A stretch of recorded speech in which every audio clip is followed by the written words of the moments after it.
And we are live. Excellent. What up, fellas? What's going on? Man, I'm over here melting in this desert heat. It is nuts. Are you feeling the effects of climate change over there? Dude, this is regular climate for the desert. Okay? Okay. Summertime climate. What we do feel with the effects of climate change, though, is that our short-lived winters are even warmer. So, Wow. I should have looked up a statistic, but just off the top of my head, the amount of rain that we actually got during the winter months was dismal, just dismal. Wow. Anyway, let's bring the audience in. Welcome to G Universe. We're happy to be with you tonight. It's a fantastic Wednesday, and one of the reasons why is because we have an OG with us tonight. This gentleman was a part of the very beginning of Grand Unified, and certainly without him, it wouldn't be what it is today. He's a visionary. He has strong opinions and lots of opinions and well-educated opinions, so you know you're in for a treat tonight.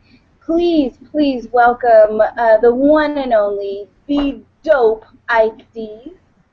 Ike D's. What's up, guys? Pleasure to be here, as always.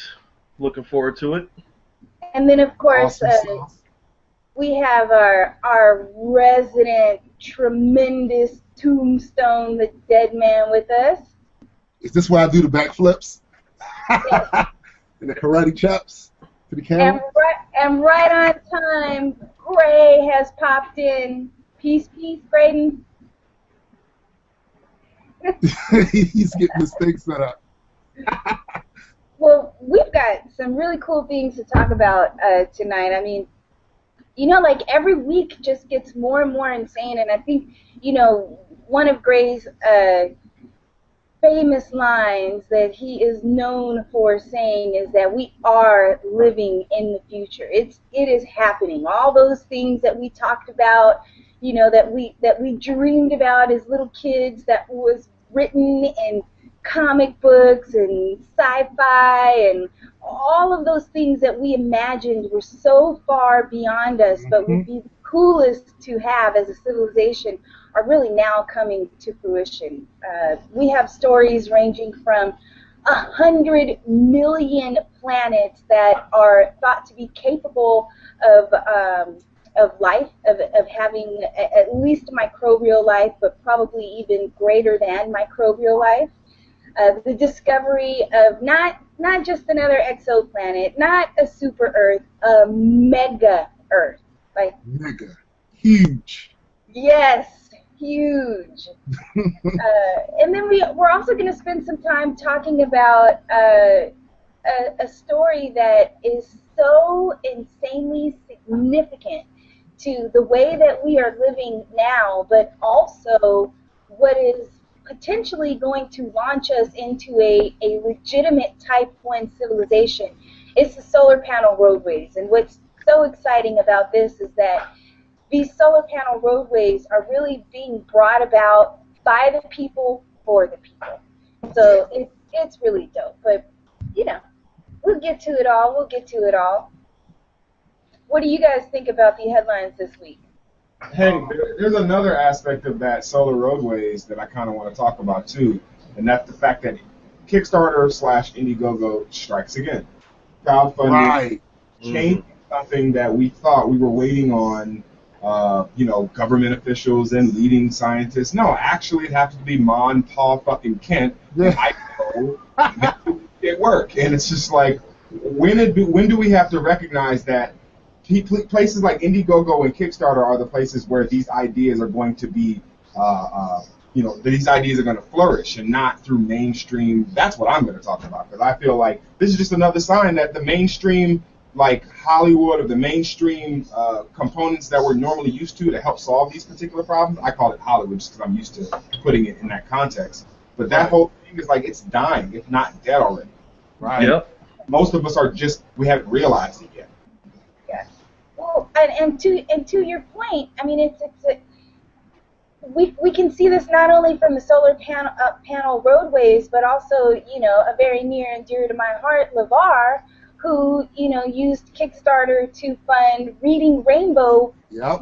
to resolve the illiteracy, the huge illiteracy problem that we have. And within the first 12 hours of that campaign, that Reading Rainbow reached its $1 million goal in the first 12 hours of a 30-day campaign.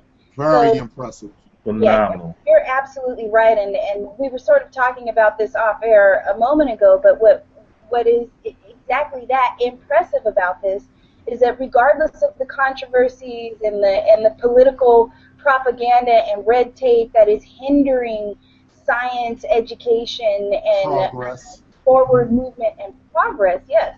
The people are not only electing, but they are putting their money towards making that progress a reality. So it is. You're absolutely right, Gray. I totally agree with you.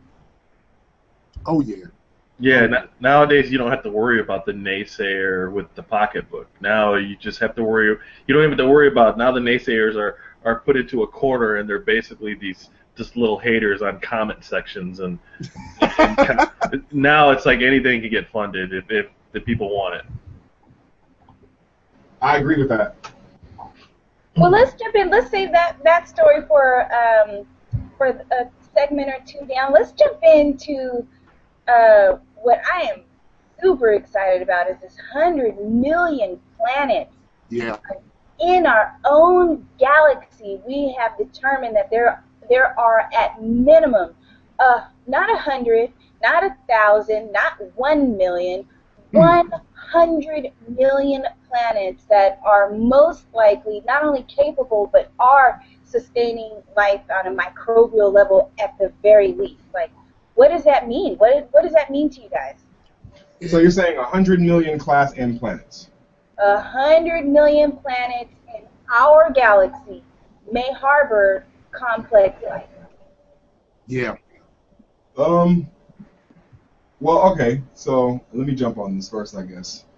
To me, it sounds like the math that I was thinking, the probability that I was thinking. Mm-hmm. I think, I mean, there are, in our galaxy alone, between from conservative estimates that I understand, 450 million to 750 million stars in this particular galaxy alone. Sheesh. So you tell me that 100 million of those have potential microbial life, given the time scales of the cosmic range.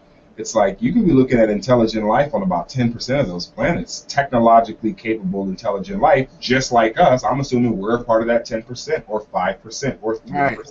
But 3% of a million, 1% of a million is still a pretty significant number when you talk about how many galaxies there are in the entire observable universe.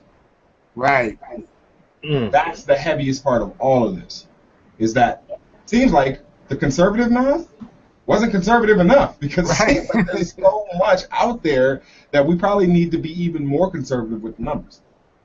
Yeah, I agree with that. And the fact, for me, it's the if they're talking about 100 million planets just in our galaxy, can you imagine throughout other galaxies, throughout the entire universe? Like, that's what impresses me, and maybe the diversity. It's two things: the diversity of life, because it could be all these different things, or it could be a very uniform thing. What if we find out that because of the laws of physics and different things like that, that there are certain forms that life just tends to evolve towards? That, to me, would be incredible. You mean like as far as, bipedal eyes poured on their head type hunter mammalian creatures sort of thing? Yeah. Is something. Well, look, basically, hunters of natures have the tendency to do certain things, have certain characteristics throughout nature's entirety. That type of example. Mm-hmm. Well, I think when we're, the impressive part of this for me is that it's 100 million in our own galaxy, and when we think about, in terms of our universe, there's an estimated 100 to 200 billion galaxies in our universe. So, I mean, it's observable, right?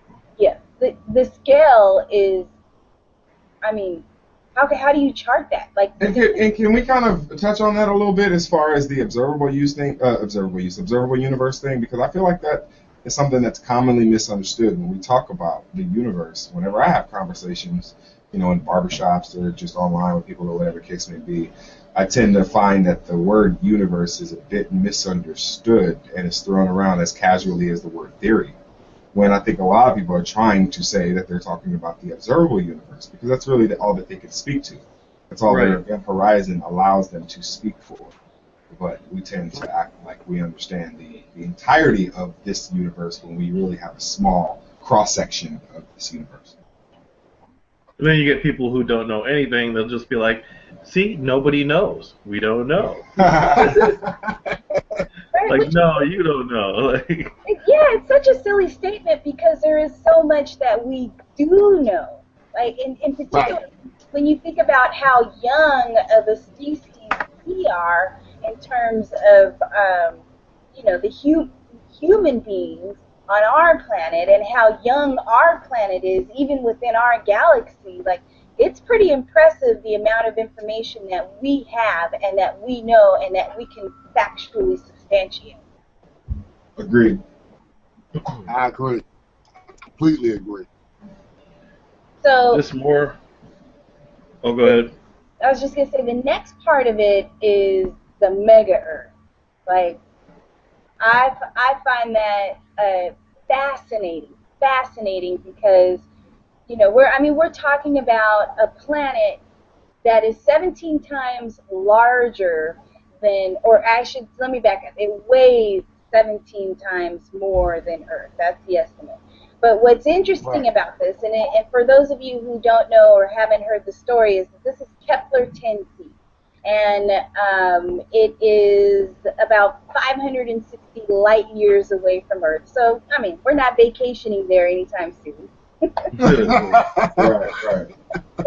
But I was talking to a buddy earlier, and I was saying, by the time we actually were to arrive on Kepler 10c, like, honestly, the human race might be extinct by the time. You're not lying. Well, and that's assuming we're traveling at the current technology of right point A to point B type travel at near speeds of light and that sort of stuff. So you're talking relativistic speeds, yeah. So anyway, but what's really cool about this are the implications, because one of the discoveries that is a part of Kepler 10c is that it's about 11 billion years old, which means that it was really formed somewhere less than 3 billion years after the Big Bang.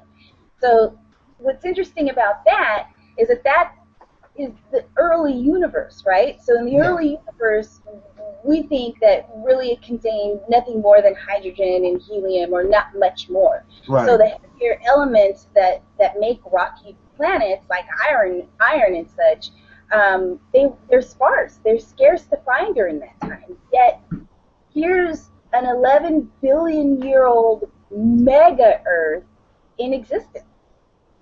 Yeah, it's home to the ancients. Well, and it also offers this idea that you can have systems and possibly even species who were old when the universe was young. Yeah. How about that?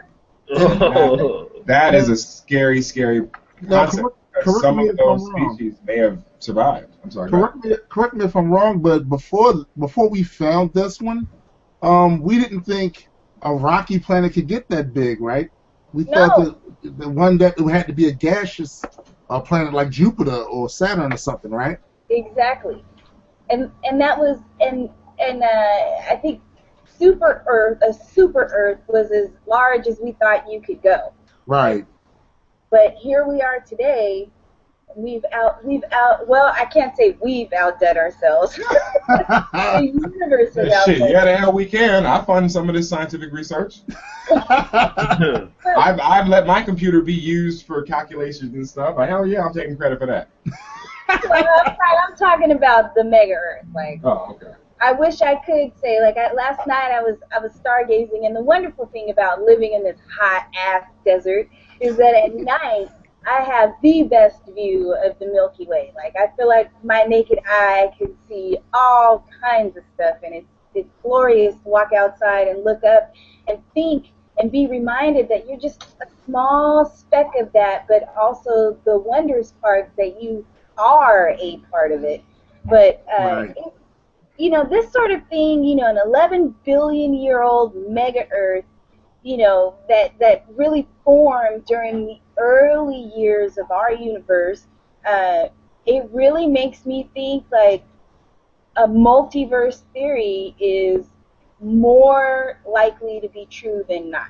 Oh yeah, absolutely, absolutely. And that's not to say that, I mean, and I don't mean to speak for you, Rissa, but I think, and that's also not to say that it is an absolute, definite, and concrete thing. Right.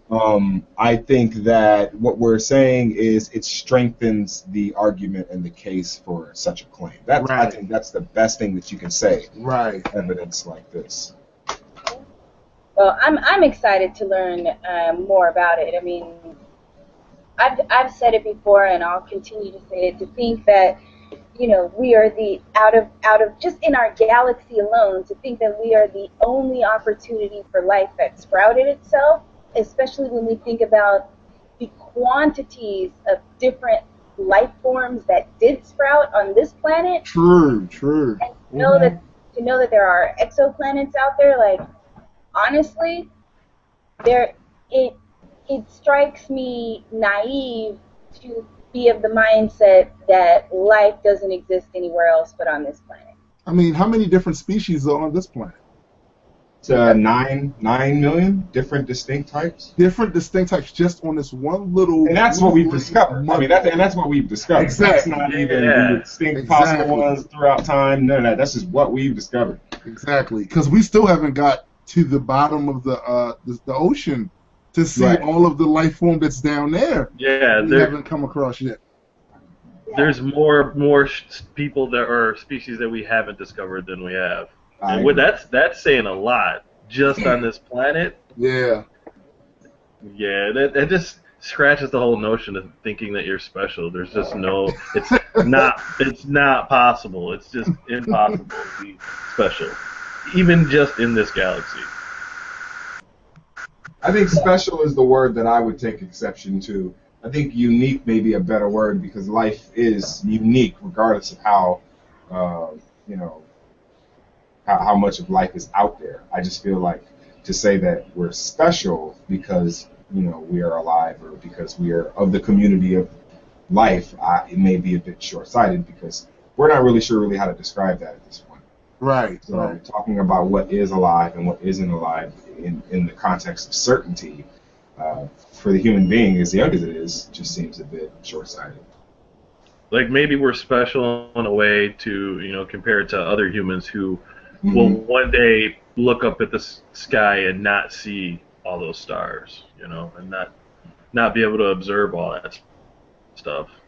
So maybe we can be special, just because we live in a special time to be able to observe and know so much. Ike, you're always going to be special in my book. Yeah, he's always going to be special in my book, too. Special.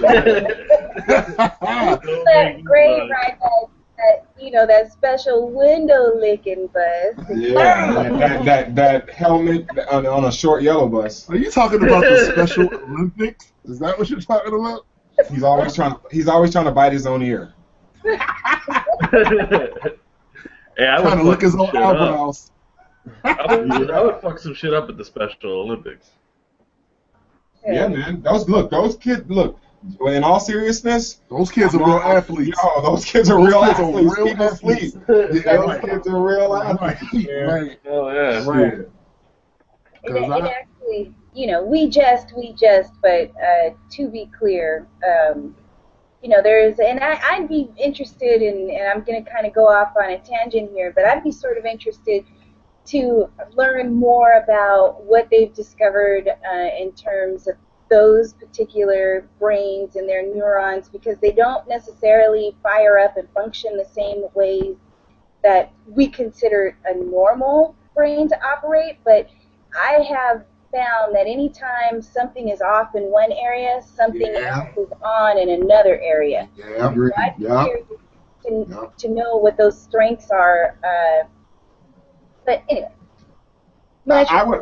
I would also be interested in seeing how it compares as to where human beings were at a certain point with their intellectual capacity as it pertains to where we are and the trajectory or the plot of where we're going. Right. That's not to gauge us against anyone with special needs, but I am of the mindset that a human being 60, 70,000 years ago might as well have been considered, compared to today's man, special needs. Right. So you got to think how we must look towards other older races in the universe. The one race we're talking about that could have been old when the universe was young. They're probably thinking, look at these special need apes over here with nuclear weapons trying to blow some shit up. Right. And not just some shit themselves. Everything, right. But not even only that, I mean, to parallel that thought, like also, even in the 1950s, individuals that were considered mentally retarded were sort of held back and capped, regardless of what their capabilities are. And today, we know that they are much more independent and functional than we ever gave them credit for. That's true. Well, remember, there was a social stigma around a special needs person because they were ostracized by society, because it was easier for society to ostracize than it was to accept and understand and try to treat and help. Right. So you're talking about kind of ignorant, intolerant apes trying to accept something that they really don't understand. I can see why life today is better for a person who might be considered special needs than any other time in history of its I can see that too. And even people that have psychological disorders, what they used to do with those people, there was no real treatment for them. They would just put them in like an asylum or something. And especially like a couple of centuries ago, those places were hideous. So, I mean, we still use shock treatment in this country. But you know what? There are some new studies that are showing shock treatment to be a little bit more viable now with different applications. Certainly, there have been some improvements made in the way that they apply that treatment, but there is some merit to, that electric shock helping in certain circumstances. I mean, think about the way that your brain fires up. It kind of makes sense that it could make a difference. Well, while we're talking about shock treatments, let me take this opportunity to give a big what up to our dude, Gifted Anomaly, GU, brother. What's going on, man? We got Agma with us. Yes, sir. And the one and only Ryan Adam. I know that guy. All three of those dudes will be at the Celestial Wars performing alongside Graydon and Tomb. We're very excited about it. We just met on Monday and are starting to lay out the set list for y'all. It's going to be hella dope. I promise you that. I'm really looking forward to it. I mean, this is honestly the biggest event that I think our organization has thrown thus far. And it's got so much it's chock full of so much chocolatey goodness in there. I just can't wait till July 26th. I cannot wait. Should be pretty interesting. It is going to be dope. Last week I really, I dropped the ball big time. Our other GU brother, Adequate, put out a new video, and what he does is he puts together these hilarious videos. They're all humor-based, and he takes on really serious subjects with them. And last week he premiered She Was Asking For It, and it takes on the subject matter of blaming. And so I really want to share that with you. It's hysterical. My boy is rocking some bamboo earrings or lightning earrings and a tube dress. So you can go to make a point. But he also has some great insight in the video. So I'm going to post that link in the comment section. Check it out when you get a chance. Give him your feedback. Let him know what you think. And if you have some ideas of how else he might address some issues and concerns, let him know. He'd love to hear from you. I'll post that in the comment section now. But excuse me, Rissa, did you say dress? Yeah, I think you did. I did. He is rocking a tube dress, a braver man than I am. I'm not rocking nobody's tube dress, but I, of course, have two other reasons why I don't.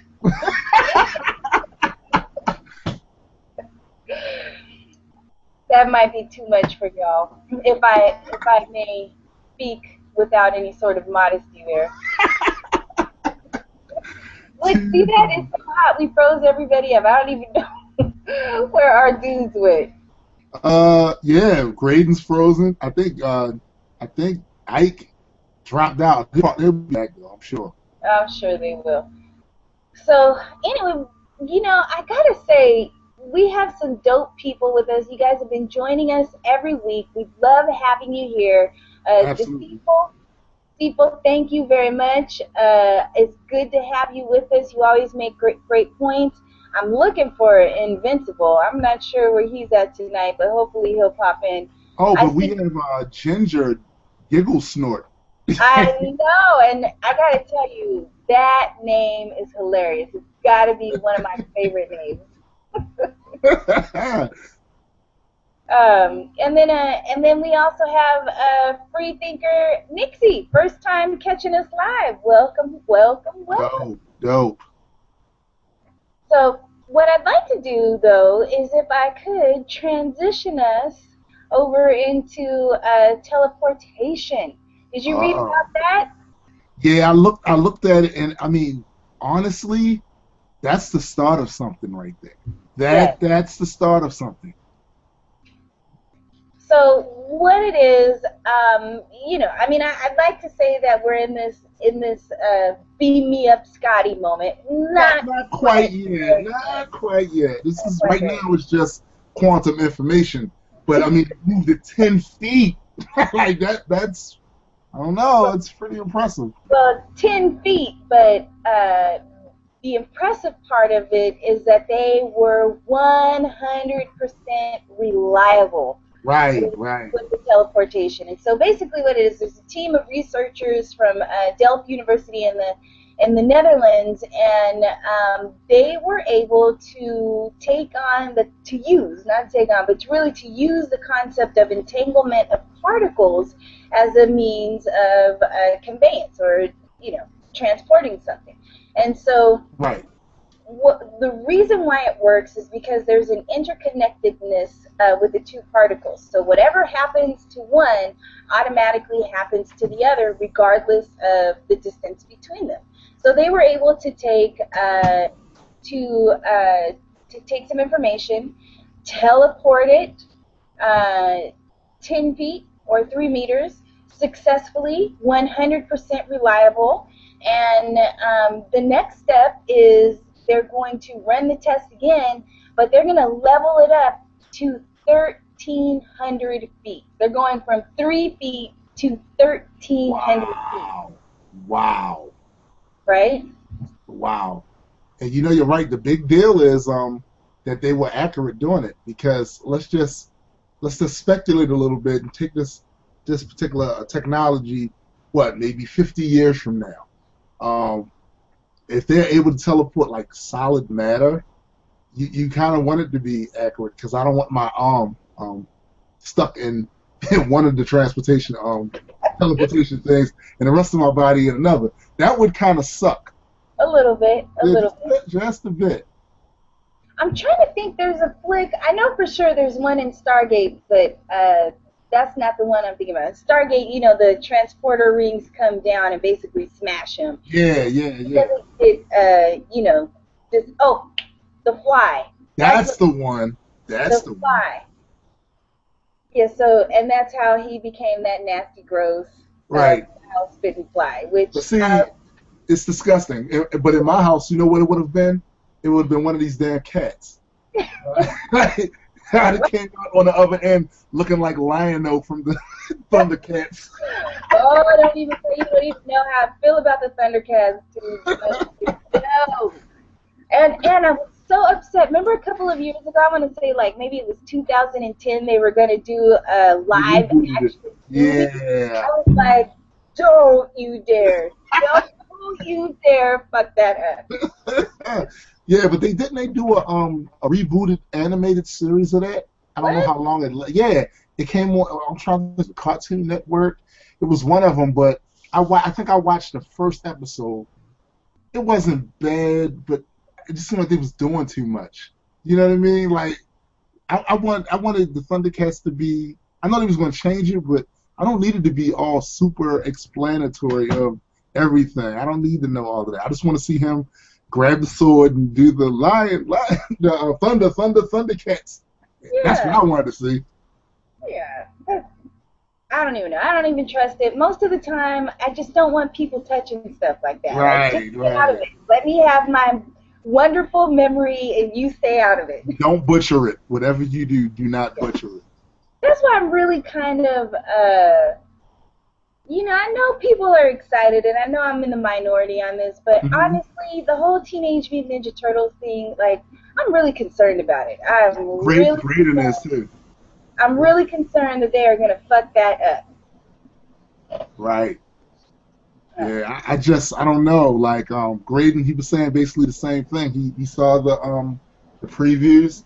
He was looking at it like, and see, usually I listen to the super fans of any show or genre. I listen to them because they have insight on it and all the nuances and all the things that make it cool. So if they're looking at it and they're going, I don't know about this, it puts me on alert. You know what I mean? Like, hey, what are you guys talking about? Teenage Mutant Ninja Turtles. Oh yeah, dude! Don't even get me started on that, man.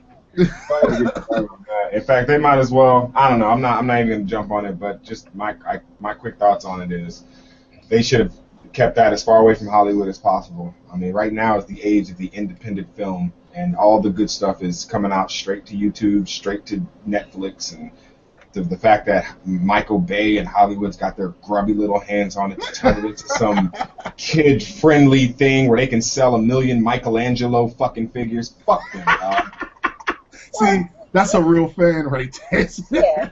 And I think to be fair, Teenage Mutant Ninja Turtles was always kind of kid-friendly. But no, it wasn't. No. Excuse me, Rissa. Let me interject. I have to disagree. Any real fan out there would be like, Gray, you should be all over that. The original Teenage Mutant Ninja Turtles concept was actually very dark and very murderous. It it was turned into something that was kid-friendly when the rights to it got bought up by, who was it? Who got it? Tombstone? Is it Bandai? Bandai. Yeah, Bandai bought the rights, and then they changed it to Teenage Mutant Hero Turtles in Europe and all the other stuff. Right? Like, yeah, they were the Hero Turtles and all that. Oh, so, like, yeah, I honestly believe that there is, because of our generation, we grew up with the Turtles on, morning cartoons. They were goofy and clowny and stuff like that. But a couple of years prior, Leonardo was stabbing people.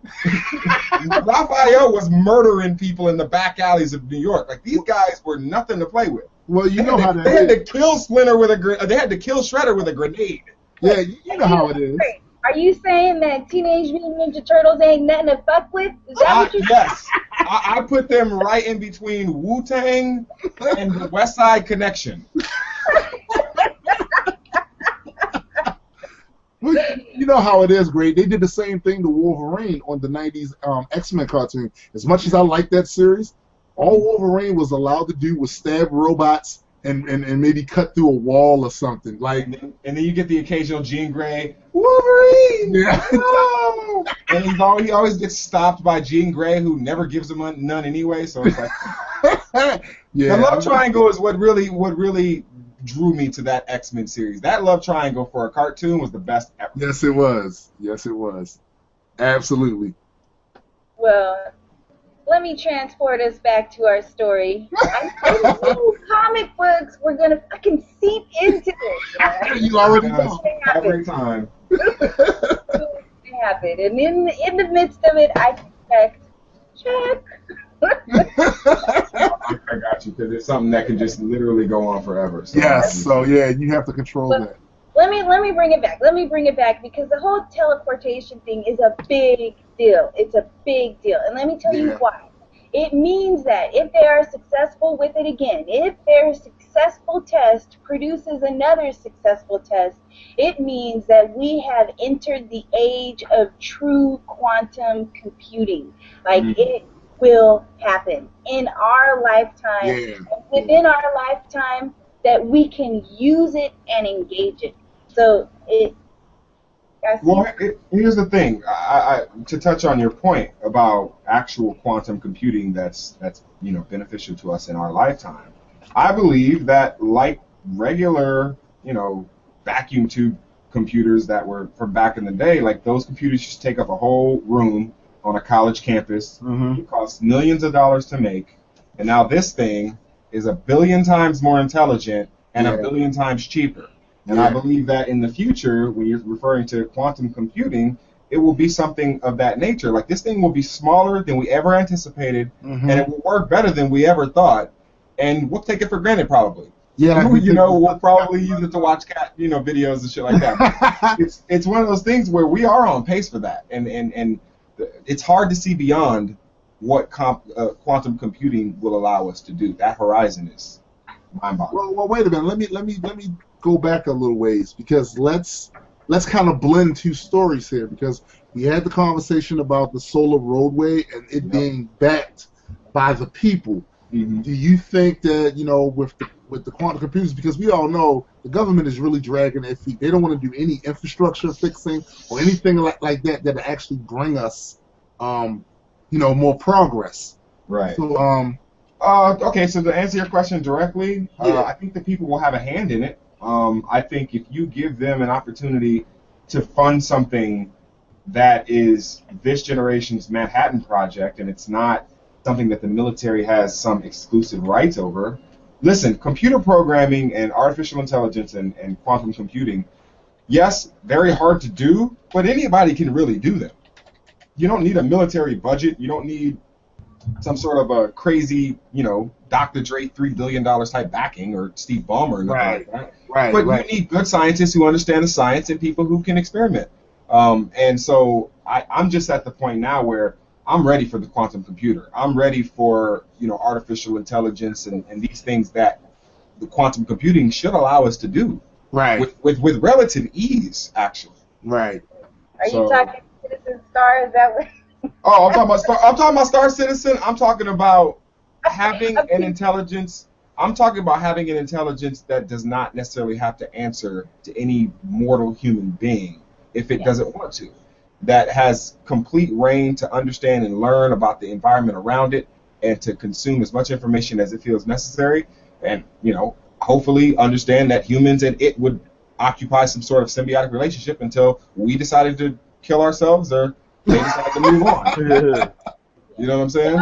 I'm just teasing you, because I know you are hot on that, building your own warp drive. I'm telling you, we're going to build an empire, piece by piece, over there. Starting with the quantum computer.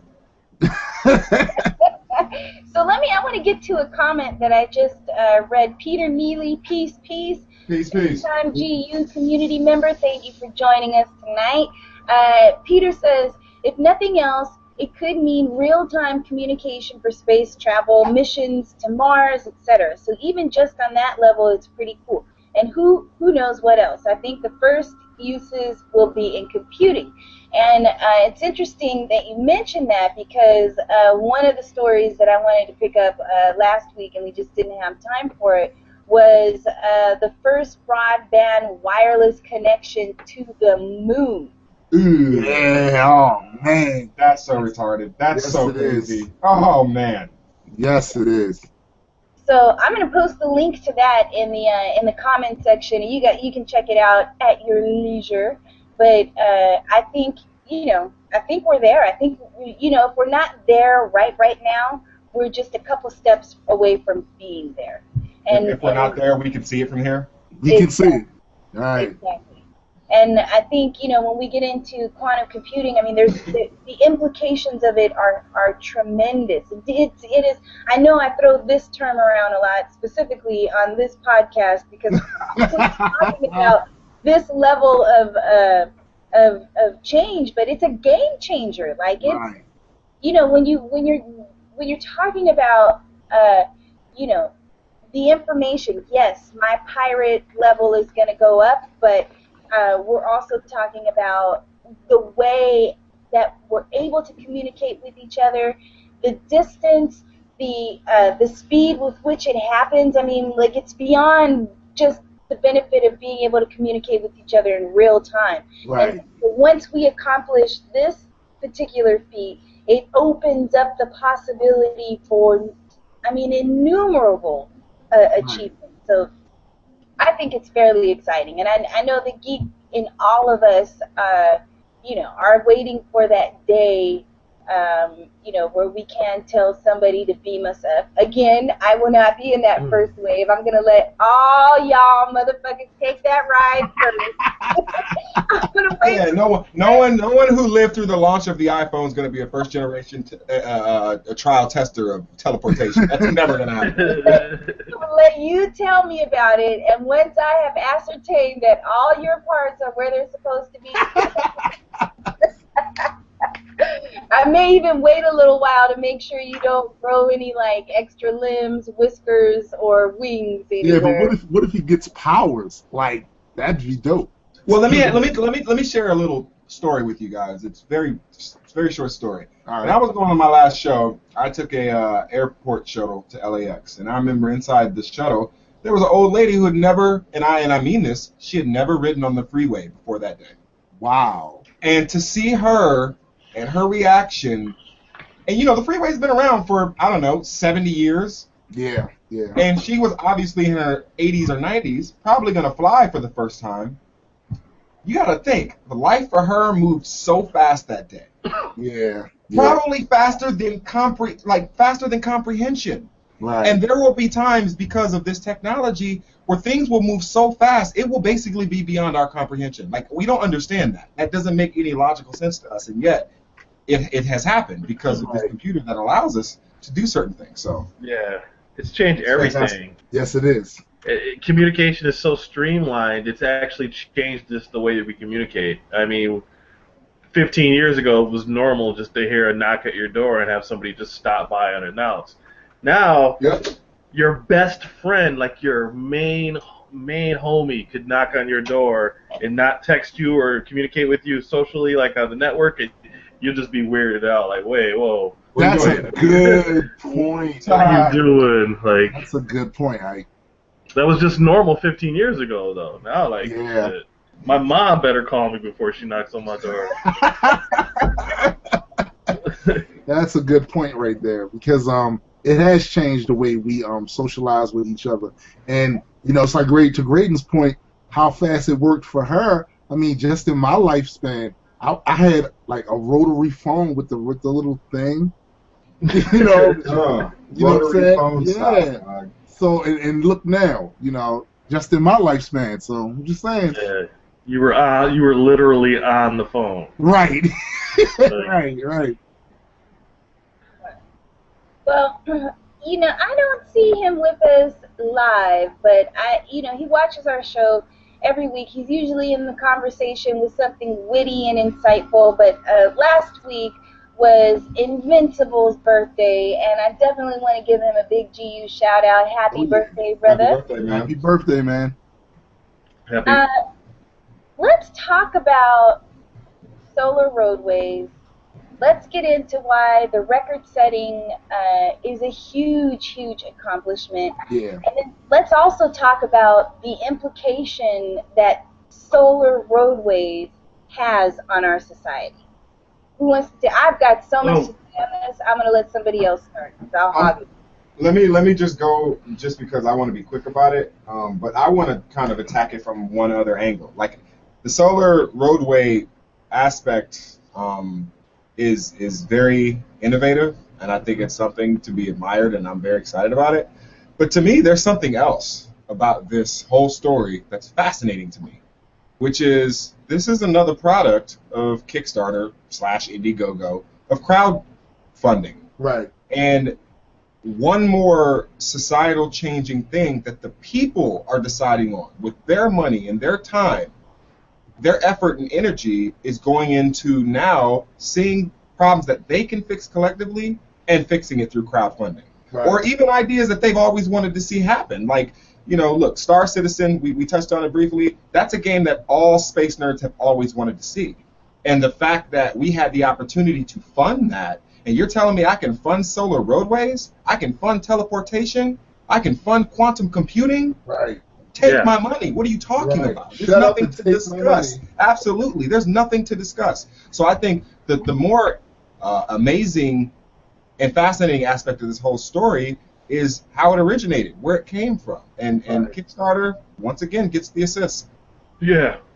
Well, let me back us up a little bit. And for those of you that don't know, an Idaho couple had a vision, and they took their vision to Indiegogo.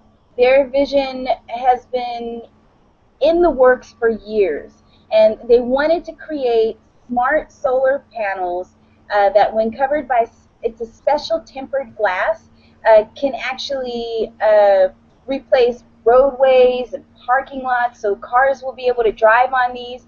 And what will happen is several things. They will collect solar energy, so we're storing energy, free energy, clean energy. They, the roads will also have have the ability to become heated, so there's a safety benefit right there. I mean, we're no longer going to be concerned with, you know, icy roadways or snowy roadways, because our roads will have a built-in heater function to melt that off and keep it safer for us. I love that. Anybody who's ever slid in ice or snow, you just get a smile on your face when you hear that. Not to mention the fact that that it'll save a lot of metropolitan areas a lot of money on their road crews paying for salt, and it's just a whole bunch of benefits to that. That's right. The other part of it is that it also supports LED lighting. So it means that our roads are again going to be safer and much more visible to travel and commute by. But there's another aspect to it, which is that there is a possibility that it will be very electric vehicle friendly.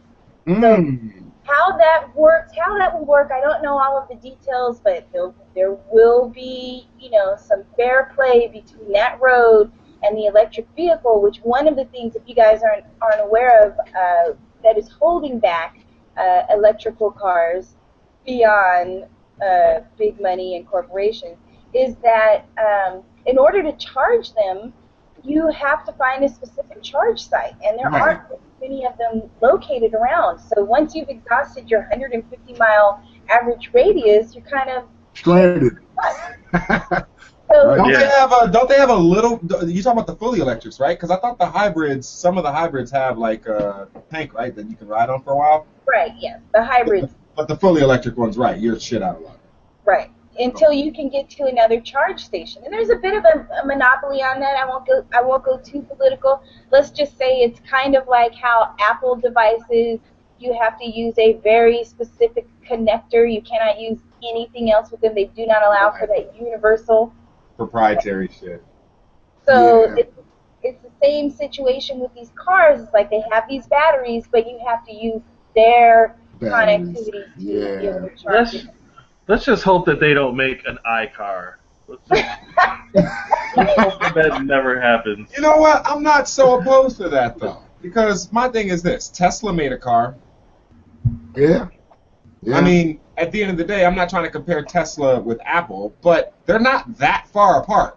And I don't mean in the sense of, you know, the people who are behind the actual ideas of the company and all that, but as far as what the companies aim to do, they're both technology companies.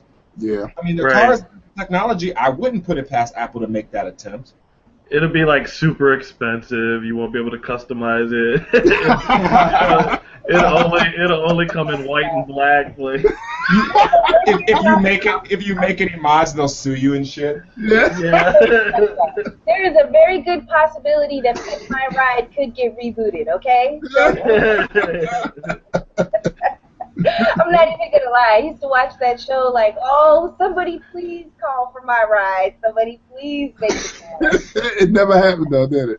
Wow. So The other question I have too about this technology is the how to install it. Like, how long do you think it would take for that to become just the norm in cities? Especially considering, like I said, our government is pretty much at a standstill. It's not doing shit for real. I think we're gonna crowdfund a new government. Yeah.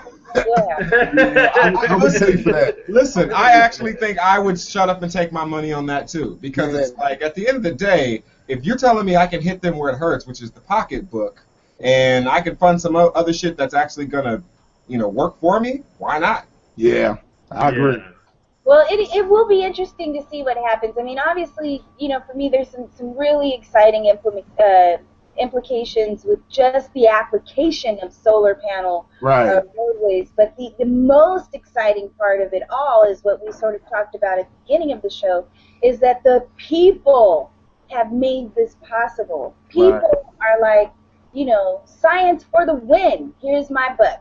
And to me, that's tremendous, and it's a huge achievement to set a record on Indiegogo. I believe they broke. This is interesting. Speaking of Tesla, they broke the record that was initially hit with a campaign by Matthew Inman to raise money for the Nikola Tesla Museum, where 33,000 people made a contribution to that particular campaign.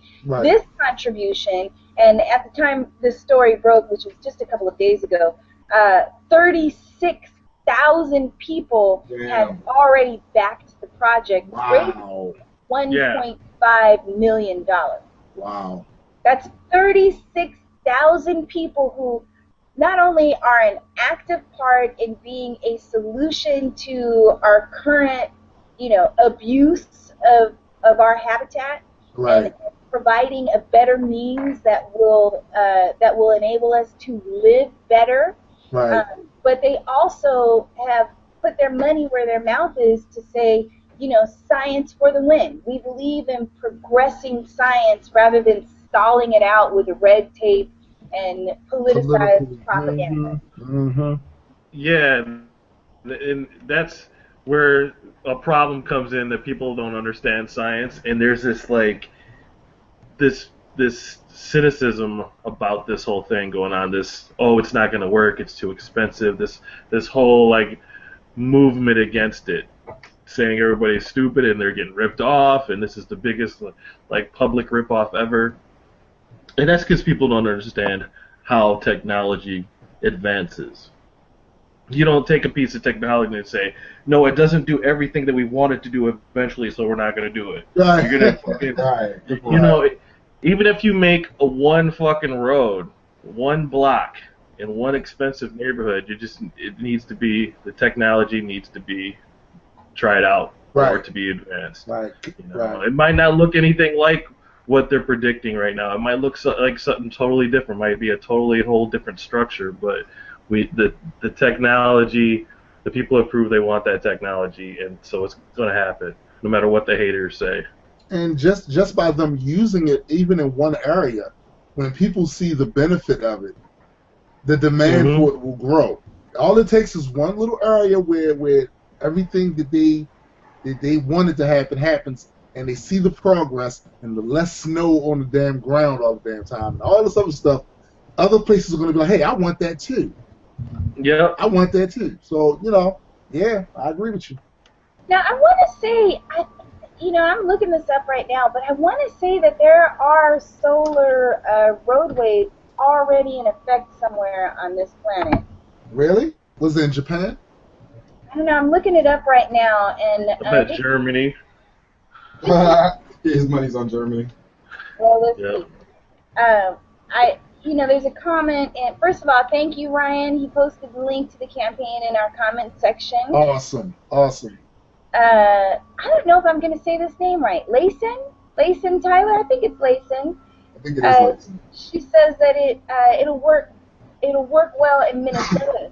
But I just think, you know, I mean, it's just a win-win all the way around. Like, what negative connotations can come from, you know, an endeavor like this other than a huge corporation can't figure out how to get the most of the money in their Right. Right. It'll be a capitalistic version. Somebody will have to get rich before it actually happens, but... well, can we talk about that for a second, too? You know, with this crowdsourcing thing becoming what it's evolving into, I firmly think that enough of these big successes, and somebody somewhere that got their name on the ballot somewhere is going to say, hey, we need to get our hands on some of that. Instead of letting this take place because it's good for society, it's actually good for the economy because what you're doing is you open up these new businesses, which is bringing more money in, and on top of that, it's progressing us as far as technology is concerned. And as a society, we could kind of use that. I just know some douchebag is going to say we need to find a way to tax all of that and do something to it. Yeah. You know, and as I'm looking this up, I'm already seeing, you know, the naysayers, you know, people specifically dogging out this campaign, like it's not going to work anytime soon. Wow. Biggest scam ever. Like, here we are, you know, with a tremendous possibility to make a significant change in effect. And people are already shooting it down. Already. You know what's crazy about that too, Marissa? Now they're sitting there trying to shoot this down like this is not something that could happen and it's a scam. Meanwhile, you, me, Ike, and Graydon are all talking on the computer from various different parts of the frickin' country. And if somebody had said that or told these same people that this was going to be possible one day, you know what they would have did? Oh, that's the biggest scam ever. That'll never work. You're wasting your time. You know, that dumb shit. Dumb shit. Yeah. I mean, I completely agree with that. Well, and I guess that's what makes this particular story so exciting is that, you know, basically by funding this particular campaign, you're telling those naysayers to shut the fuck up. Right? Right. Right. Your point is moot. We're moving forward. You can go ahead and take that dusty old trail behind us. We'll see you later. All right. Swing. Yeah. Look, jump on the vine, grab the banana, and swing your ass back to the 1600s. All right? that should head me hollering. that stupidity. But yeah, it's like Adequate made a really good point about common sense being kind of overrated, you know, in a world of ignorance, you know, because it's really, honestly, and a big problem with that could create that solar roadway backlash is it's really not actually common sense that we can harvest energy from the sun right. and make fucking energy. It's not common sense because we've just been living on fossil fuels. We don't realize how we ended up in that position. And that solar energy is an actual real thing that actually really works. It's lucrative, but people don't realize that because we're just brainwashed. And humans are resistant to change a lot of times anyway. I mean, I'm quite sure that when the horseless carriage was developed, all of the people that had the carriage with the horse on it was like, it don't ever work. How you gonna tell me? I gotta get rid of Bessie? Right.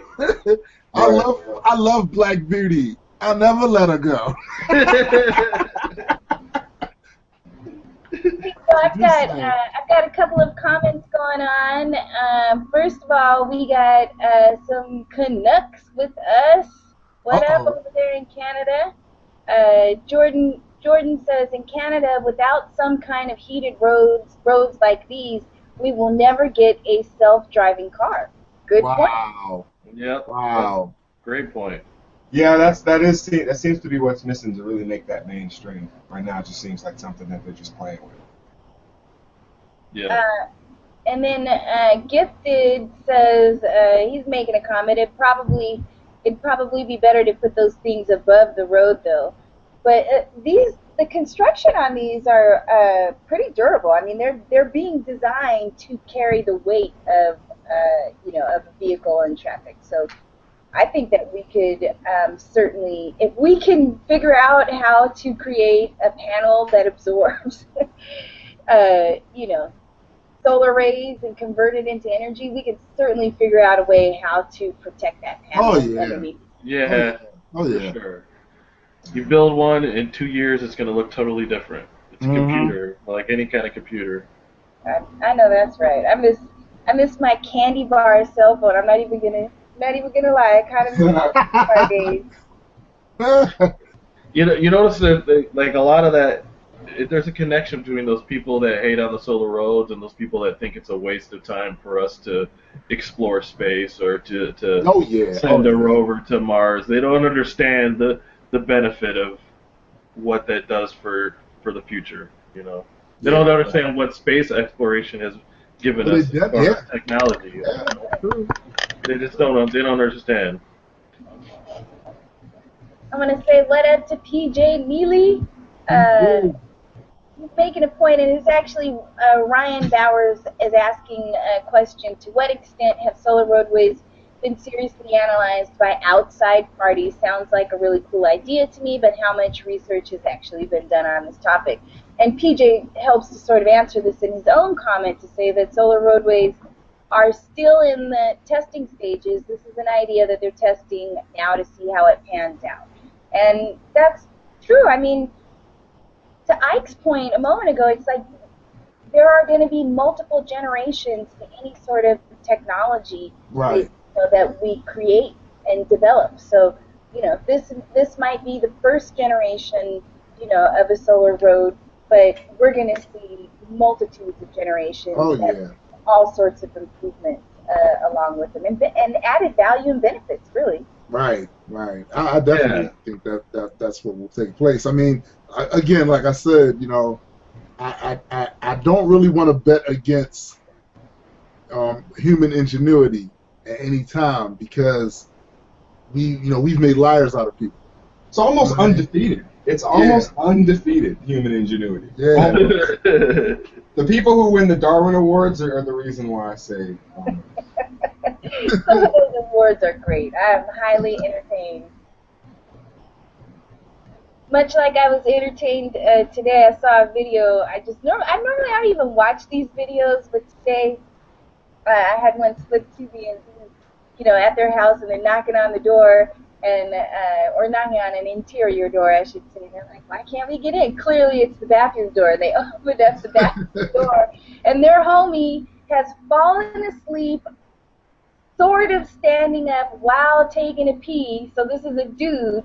So he doubled over backwards. I mean, it looked like something out of The Grudge or something, the way his body was. I'm like, how do you fall asleep like that?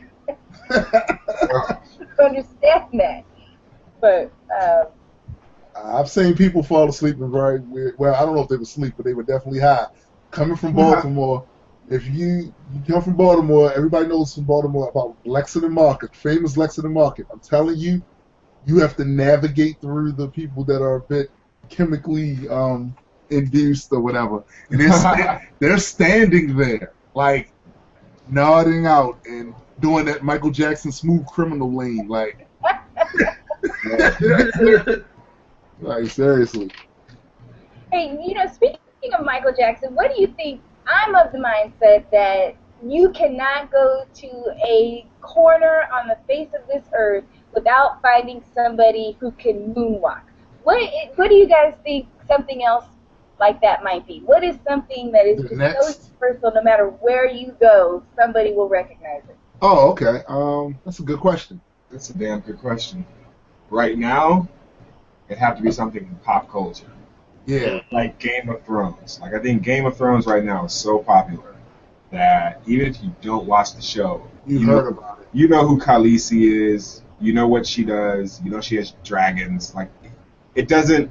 That's something that has permeated our society. Or even like the Ninja Turtles. I think the Ninja Turtles are something like that, where you could go almost anywhere on the planet, with the exception of people who don't have access to technology, Right. and they have had some incarnation, some form of this animated universe in their life at some point. Yeah. Those are my examples. I don't know. I would say, damn, it's a damn good question. Oh, almost anywhere. 9/11. What about 9/11? Yeah. But I mean, unless you're young, you could be too young, right? You know what I think though? I think as time goes on, it'll be less of that. You know what I mean? It'll be less people remembering that. And again, the other thing about that is, I often wonder, not to go too far on a tangent on 9/11, but I often wonder if it's a big deal to us because it happened to us. But maybe to other people in other countries that are used to getting their shit blown up.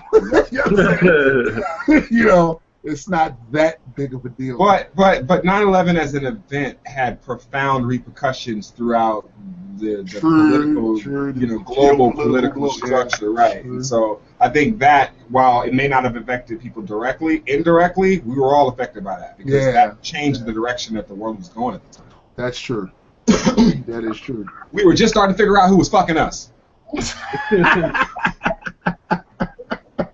Well, most of the time we just are whacking it ourselves. Yeah, exactly. Yeah, that's you true. guys don't want to get me started on war history. Gray knows I will spend the whole night. Hey, we should do a show on history. We should do a show on like either war or I would love to do a show on on our favorite wars and what our favorite battles in history, our favorite leaders, military leaders and shit. That would be dope. Oh yeah. I'm good. Speaking of history, I don't know why you guys let me sleep so long on this show. I mean, so long.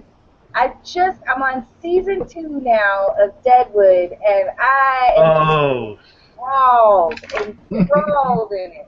Oh, that show is so beautiful, man. I've never watched Deadwood. Oh, it's so I good. haven't either. Not yet. But y'all gonna make me do it.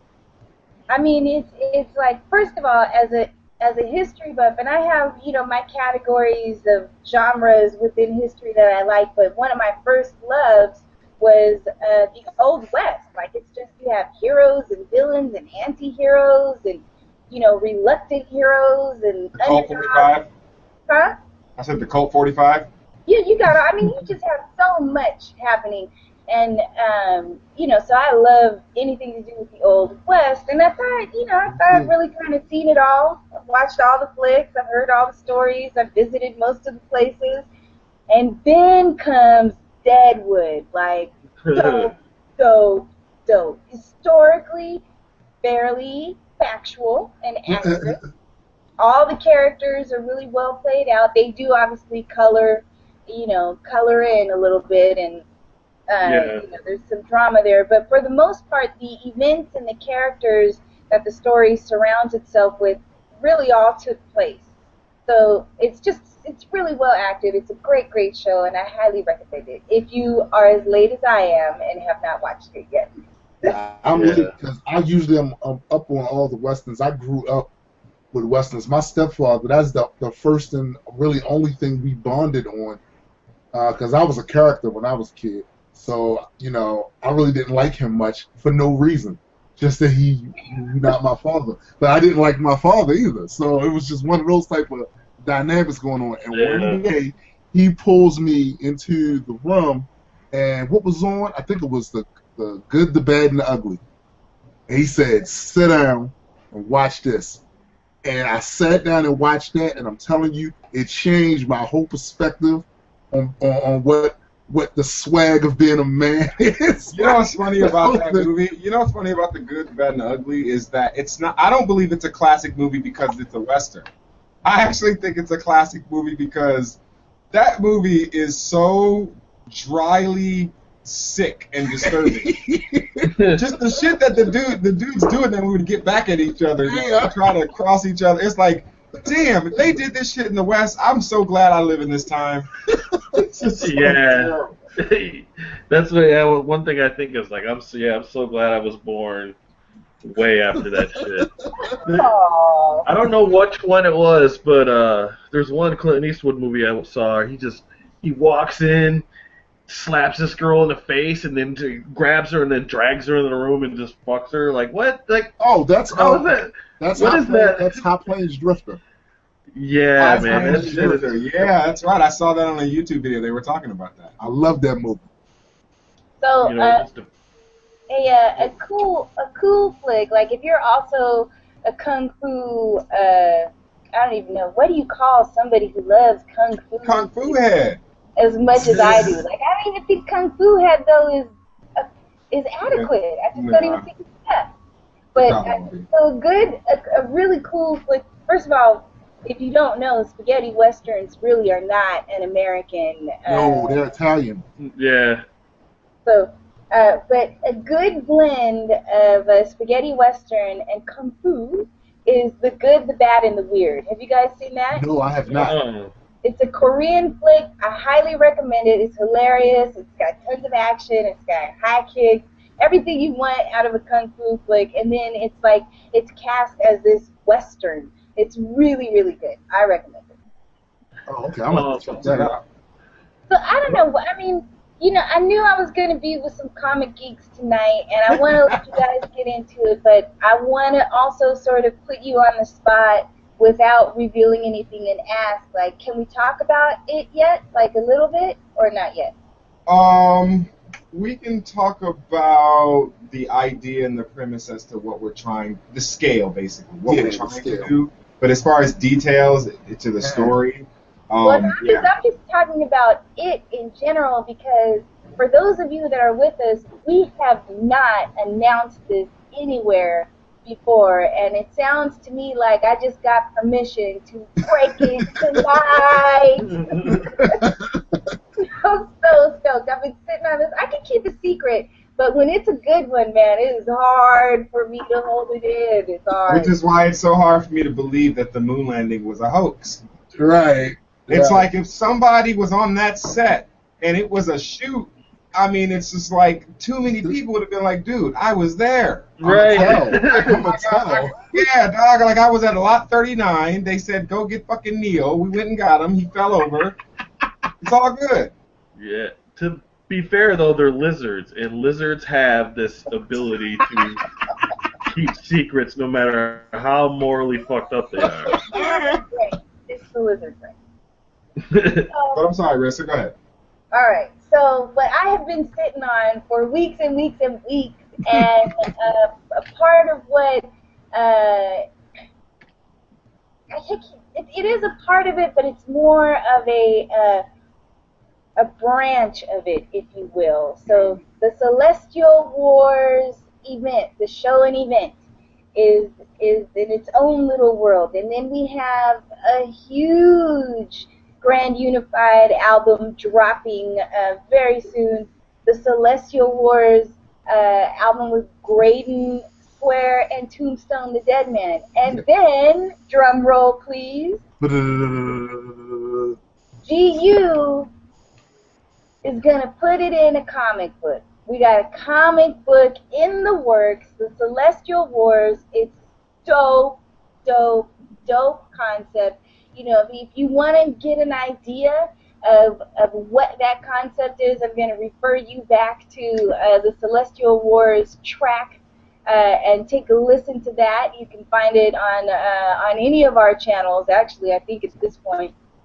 And that'll give you an idea of who the characters are.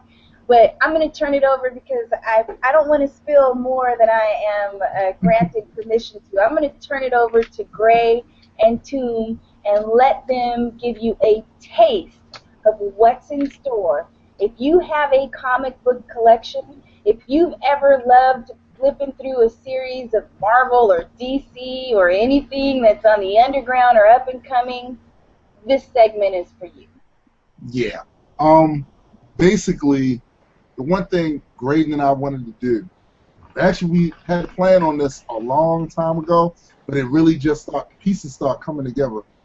And the one thing we wanted to do is after we looked at Marvel Database.com or whatever, and we saw how Stan Lee, him and a handful of writers, they created an entire universe. You know how amazing that is?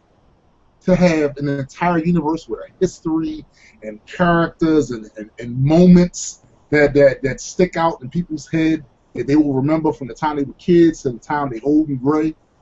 We wanted to do that. So basically what we're putting together now, without going into too much detail about the idea, is we're creating our own universe. And it's going to begin with a bang, pardon the pun. That's right, I can do that too. You're gonna steal my stuff, man. Well, if you were truly big Punisher, you could come up with more stuff. Oh, that's a challenge. Check a fool night. That's the second time, and the last time you checked me tonight, Greg. No, listen, on the puns, I'm sensitive because I've gotten my ass kicked by you 2 weeks in a row now. I need a win. I need a win in the pun battle. Damn it. But no, here's what I will reveal on the Celestial Wars project. You know, when we talked about the comic book itself, the title of the character set is called Extropy and Entropy. Mm-hmm. And the reason why we even decided that we should even tell a story or try to tell a story or do a comic book or anything like that is because we had this long 3.5-hour conversation about what constitutes a god or a creator. If you create a universe, does that make you a god? Right. And the conversation was reduced to, well, let's take Stan Lee or, fucking Jack Kirby or whoever. Right. And any of these comic book creators or any of these fiction writers like George R.R. Martin, are they, by definition of creator, gods? And if they aren't, what is it that they're actually doing? Because in my brain, with my ideas, I like to think these days that all realities are equally as valid and invalid as the next one. So when we got into this big long conversation about Stan Lee and how there are characters in the Marvel universe that understand that they're in a comic book, right, and what it would be like to create something of a universe like Stan Lee did. So you start, I believe, with something character driven and you build around that. And so what we want to do is tell a story that takes place in one universe and ends up in another. And to tell a story that, and not to say that this story hasn't been touched on, I'm not giving too much away, but this idea that these universes are connected in some way, all realities. Our reality, this reality, Marvel's reality, Teenage Mutant Ninja Turtles, Saved by the Bell, 90210, all of it. All of it is connected. And this is a story that explores how that's possible and the entities that survive that trip. And I gotta say, over the last, month or so, that we've really actually been digging our heels in and working on this. This is probably the most fun I've had in the past 10 years, Royal. Well, I think that the most entertaining and fulfilling aspect about it is I finally get to explore my creative range as a writer, right, not just as a songwriter, but as a story writer. Right. And you and I know from what we've done, and Rissa, you know as well. You've had a little bit of experience. We're trying to write something that is a story first, and the music that we've done as a result of that is simply a soundtrack to the story that we've written. Yep. And to add a visual component of that to what we're doing with the comic book aspect, I think we're going to do a pretty good justice. And there's one more surprise we haven't even talked about. We're not even going to touch on it, but please be aware that it's going to kick major ass, because we've seen the prototype artwork. I'm telling you, it's going to kick major ass. I'm not saying anything. That's how excited I am. So sick. I just have a question for you, Gray. When you mentioned, the universes that it connects, and you went from Teenage Mutant Ninja Turtles into Saved by the Bell, was that an unintentional segue via Lisa Turtle? No, Kelly Kapowski, actually.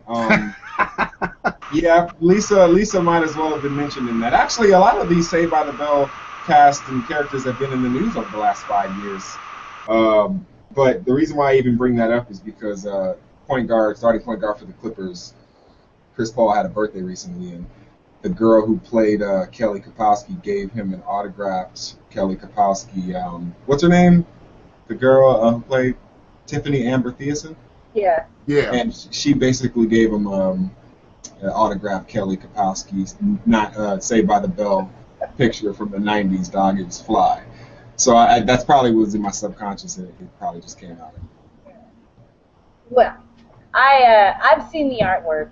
I've heard many of the tracks. I know the backstory. It is for me. You know, I've never really been a comic book geek. I've liked, you know, I like video games to an extent. My extent is, I really probably shouldn't even say, but it really is like Tekken to Street Fighter to Mortal Kombat, and then that's where it ends for me. I'm done. Not playing anybody's zombie game. I tried it. I die every time. I'm over it. Right. But, you know, it's all there. It's an exciting story. It's, you know, you've got anti-heroes. You've got all the elements that, you know, sort of do that thing that we love the most, which is science fiction mirroring science potential. So, Yep. It's a great way of putting it.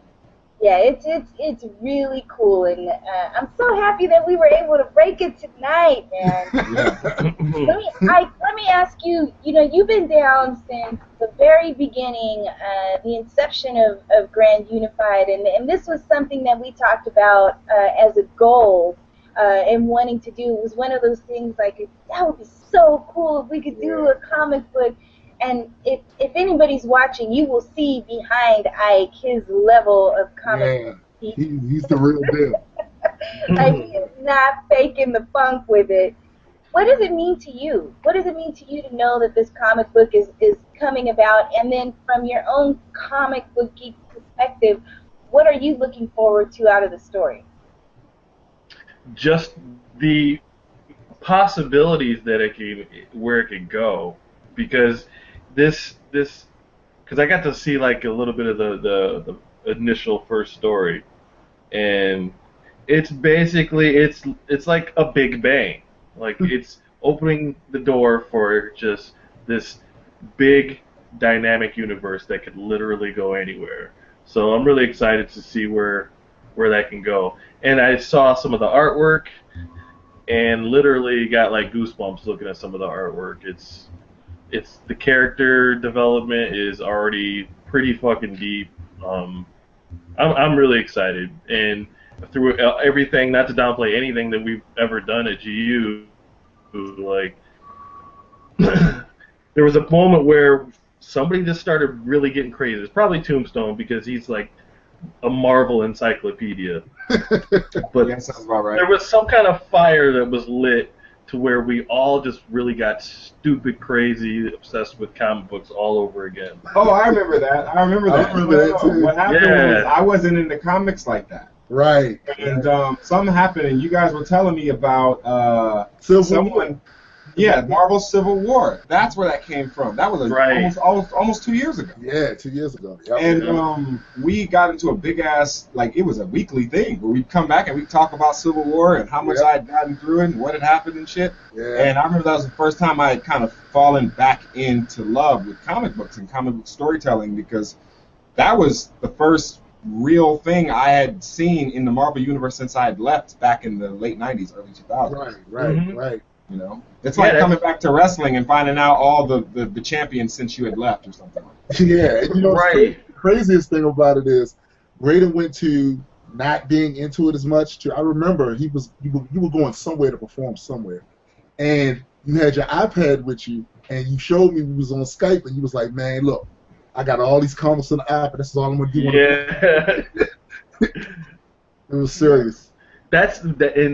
That's ironically where the idea of G Universe came from. Yeah. It was us talking about like our own little universe and what story we can tell among ourselves. And I mean, I really want to make this particular project about you know, it's really storytelling, and I want to take the opportunity, like me and Tombstone, me and him, we both have our separate individual projects and stuff like that, but we always said if we were to work together, it wouldn't just be an album.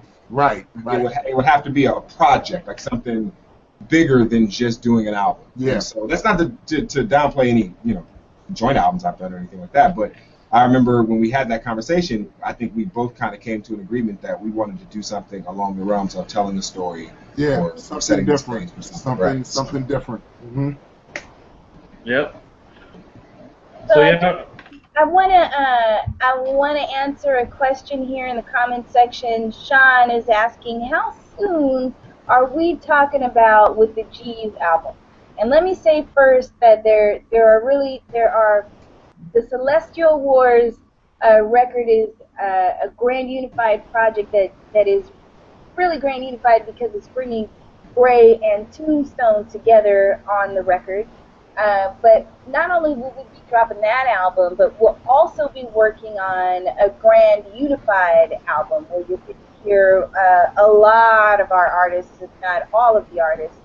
And that will probably happen. We're looking to wrap that up, literally wrap it up to you, and get it to you somewhere, you know, around the time where you could put it under anybody's tree with a little bow on it. We're hoping that is the delivery time frame for that. And then the Celestial Wars, you know, I don't know. It's coming soon. That's the best way for me to say it. It's going to happen sooner than you think. It's in progress right now. The fellas have been busy all day, every day, writing for it, laying down the tracks, you know, lacing up the beats. So it's happening soon. I don't want to put a definitive date on it just yet, but when I mean soon, I mean like very soon. Ragnarok is coming. Ragnarok is coming. Ragnarok. Yeah. I was talking earlier about how basically comic books are like the new sci-fi. I don't know who I was talking to about that with. But in that, I think it's partly due to technology doing so much that was just written about as sci-fi, you know, for years and years, to where now, you know, we've done so many things that we've seen in Star Trek and all those sci-fi novels. You know, the comic books are writing a lot of different things, a lot of places we hadn't gone before. You know. Yep. A lot of places culture hasn't gone. So it's the kind new of like mythology. It's the new mythology. So sci-fi conventions are not as big and popular as comic book conventions anymore because that's the new sci-fi. Speaking of which, wouldn't it be great for all of the guys out there that are into the comics as heavy as we are, or even just a little bit, wouldn't it be great to see us perform at a Comic-Con? That would be awesome. Oh my God. Oh man. Look, I see Mike is starting to glisten with the thought of that over there. Because you know, when I was hearing the story, I could not help it. It was weird because you would think I would instantly just think of it as a comic book, the way I was hearing of it. I wasn't thinking of panels or anything. I was thinking of a straight up movie. Like I was literally. That's how good the writing was. I was thinking about how that shit would look in a sick ass, expensive ass movie. Yeah, I mean the potential from, you know, where it is being born right now is huge. Like, it's that interesting. I'm not just saying that because these are my fellas, because I will clown them, but she will. There's nothing to clown about. Like, it's really that dope. And I know I say dope a lot, and I specifically on these, you know, on these podcasts, and everything is exciting and a game changer, leveling up, but it's because of what we're talking about. And the truth is that it really is that dope. It's interesting. It's a comic book that I would pick up and be interested in as a space geek, as a history buff. You know, as someone who loves science fiction, I'm gonna pick up the story and what I know that you guys don't know about it right now is that I would read it from start to finish, and in the same way that I gobble up, anything that is released underneath the Dune series, anything that was released under the Celestial Wars, I'm gonna gobble it up. It's that good of a story. So, yeah. Speaking of the Celestial Wars, I am so excited to see another GU brother with us. What up, Explain? I know that guy. What's going on, brother? Yeah, and earlier I thought I saw, I don't know if she's still with us, but Kate the Great was with us as well. He was. I want to take it over to our own campaign, the Celestial Wars. We are on the third day from the end of our campaign, and we're currently at, I think we're just under 80% funded. So we really only have about 20% more to go, and that is with great thanks to all of you. I mean, we have reached 80% in our campaign because you guys have gotten us there. So a tremendous thank you to you guys. But with only 3 days left, it means you only have 3 days left to get up on some of these dope perks. That includes the Science of Hip Hop Day at the Smithsonian. That's sold out, and because it's sold out, we managed to secure 10 more spaces. Now, when I looked before the show, 2 of them were already gone. We got some dudes coming with us. We're excited about that. Get on those spaces before they disappear. We're going to be at the Smithsonian, checking out the planetarium, watching an IMAX film, by the way, narrated by NBT. We're going to be having lunch at the Natural History Museum. You're going to do this all with the Grand Unified Artists. That's Gray, that's Toon, that's Gifted, that's MC Brooks, C. Gatz. Everybody who's going to be at the show is going to be hanging out with you as we explore one of the world's most renowned sites for museums and science. So don't miss out on it. That's what I'm saying. This is also your last opportunity to get in on the after party, very exclusive event. I think there was only 8 spaces left in that. Something like that, yeah. So we'll be podcasting live after the show with all the performers. As part of that podcast. I know Gray's going to have his chessboard out, but even more than that, we're just going to chill out. We're going to, snack on munchies, sip on drinks. Pictures. Oh, and another thing about these after parties that I love that a lot of people don't know is that we play a lot of unreleased music at these parties. Yep. We show a lot of stuff. We freestyle a lot. Like it's always dope, man. Like I can't stress it enough how interactive that we actually are whenever we do any of these GU outings. Like we become a community. That's just what the whole idea about this was. So if you can make it, please do, because you'd be pretty upset if you missed this. I just, I'm happy that you said that. It makes me feel so much better because a little part of my heart died today as I watched I'm not going to badmouth the name, we'll just say that they're extra, extra large, as I watched a cipher that they did, and it was the wackest cipher.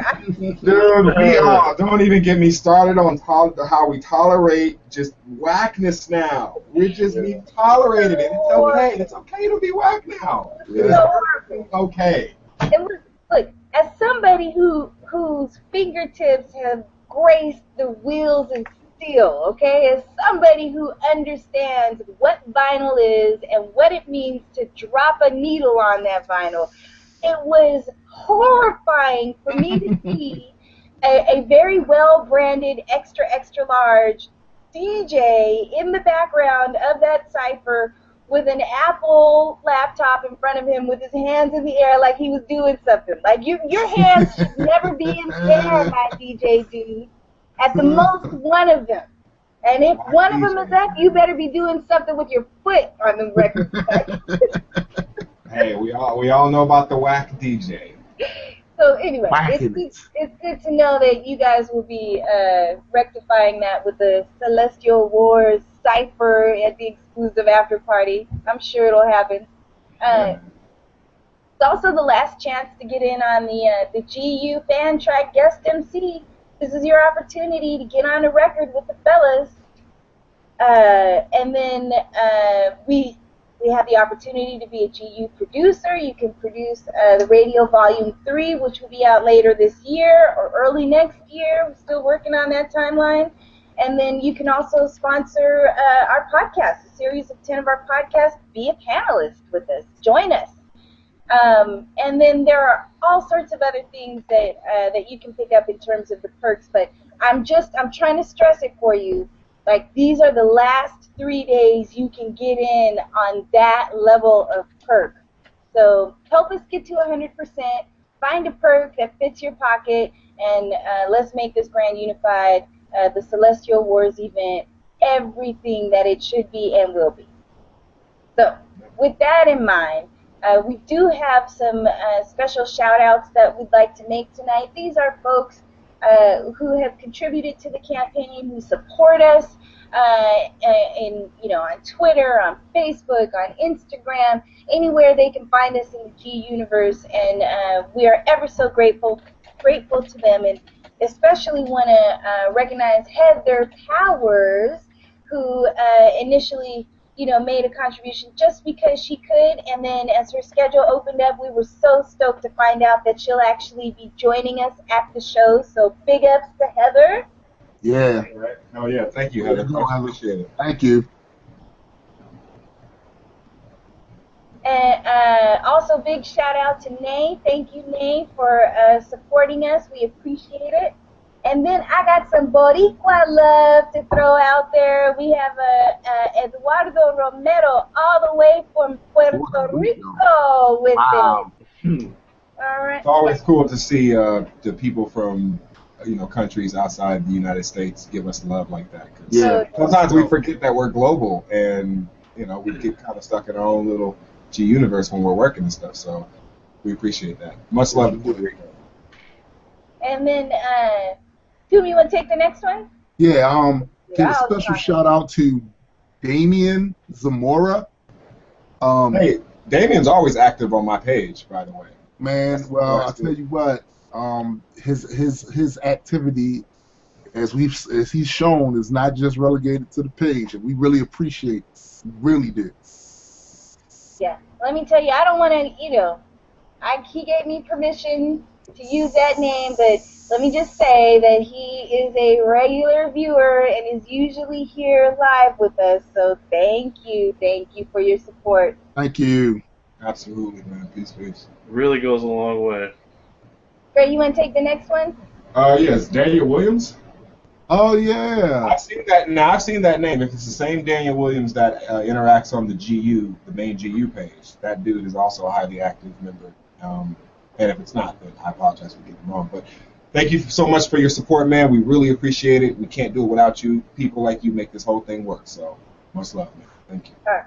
Well, I'm going to take the last one. I have a very special shout out to give to Andy Lost Machine Tibbetts. He supports Grand Unified in a lot of ways, specifically with this campaign, but he's very active within the G universe. And as I was getting to know him a little bit, I discovered just how dope this dude is. I don't know, you have to call him an artist. I mean, what he does really is art, but he builds all sorts of things, complex things, from engines to mechanisms to motherboards, all sorts of stuff. And you have to check out his website. I mean, he has no idea that I'm putting him out there like this, but his shit is so cool that I feel like everybody needs to go see it. It's really, really dope work, and we appreciate your support. Check out Andy Lost Machine Tibbetts. His website is www.lostmachine.com. I'll throw it up in the comment section there. But really, to all of our supporters who gave us permission to share their names, and to those that choose to support in silence with 100% of their support and none of the recognition that we do here, it's important that you know we appreciate you, and it's important that everybody else knows that though you shall remain nameless, you are very much a driving factor in what Grand Unified does, and very much a part of helping us bring not only this event to the DC area, but future events. We're going to take it to the West. Absolutely. We're going to take it beyond borders. I mean, we're going to go everywhere with it, and that's because of you guys. Absolutely. To the silent part.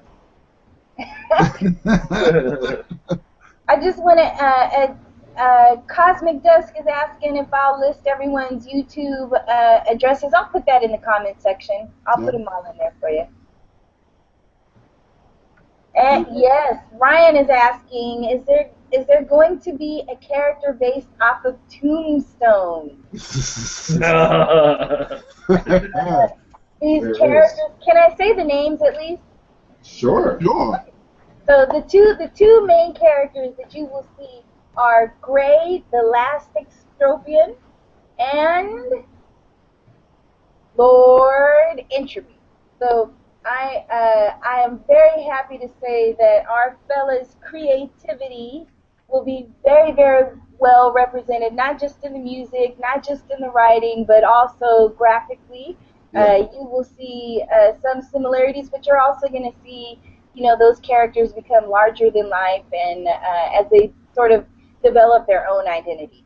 So I've also posted in the comment section, for those of you that don't know, Tomb and Ike both manage. We do have a GU comic book page. Yes, we do.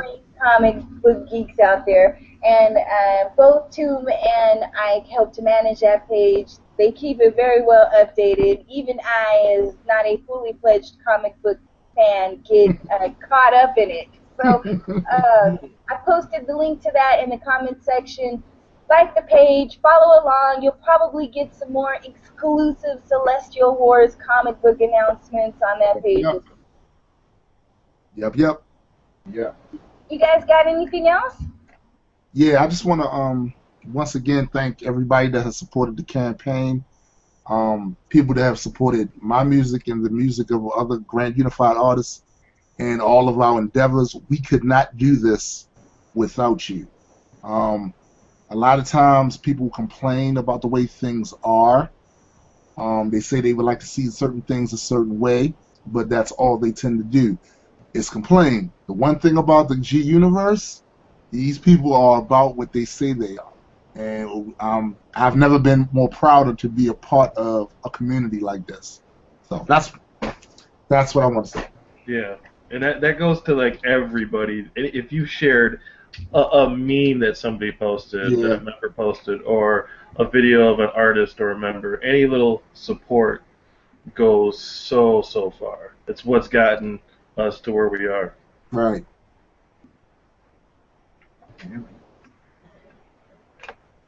Great. Well, shit. The other thing I would say is, keep your minds open, stay hungry for information, and we're always going to be on the hunt. Always. You got to worry about us. We're always going to be on the hunt. So we appreciate all the support and all the people who have made Grand Unified what it is, the community that it's growing into, and I mean, who knows? 10, 15 years from now, we'll be looking back and laughing at where we were. Yeah. Well, I have to say that, it's been a hell of a ride thus far with Grand Unified, and I expect, many more years ahead. I expect to have just as much exciting things to talk about, and I very much suspect that all of the things that we've been talking about thus far will come to fruition in one form or another in terms of technological advancements and science becoming much more widely available, and education, sort of raising the bar from where it is now. And I'm happy to say that it's not just us, it's not just Grand Unified members, it's everybody who participates with us. So when you participate with us on our Facebook page where our news is listed and the conversation, or if you're listening to the music, or if you're providing commentary that inspires the music, you're all a part of the Grand Unified Impact and Effect. So from Graydon Square, ID, Tombstone, and myself, Rissa Polaris. Thank you for being with us tonight. We'll be back next week with a ton of more exciting science endeavors. Can't wait. Peace. Yeah, hell yeah. Peace, peace. Oh, don't forget, I'll be having the after hangout after this for about 15-20 minutes. If you want to hang out with us, come on, join us. Awesome sauce. Peace, peace. Peace, peace.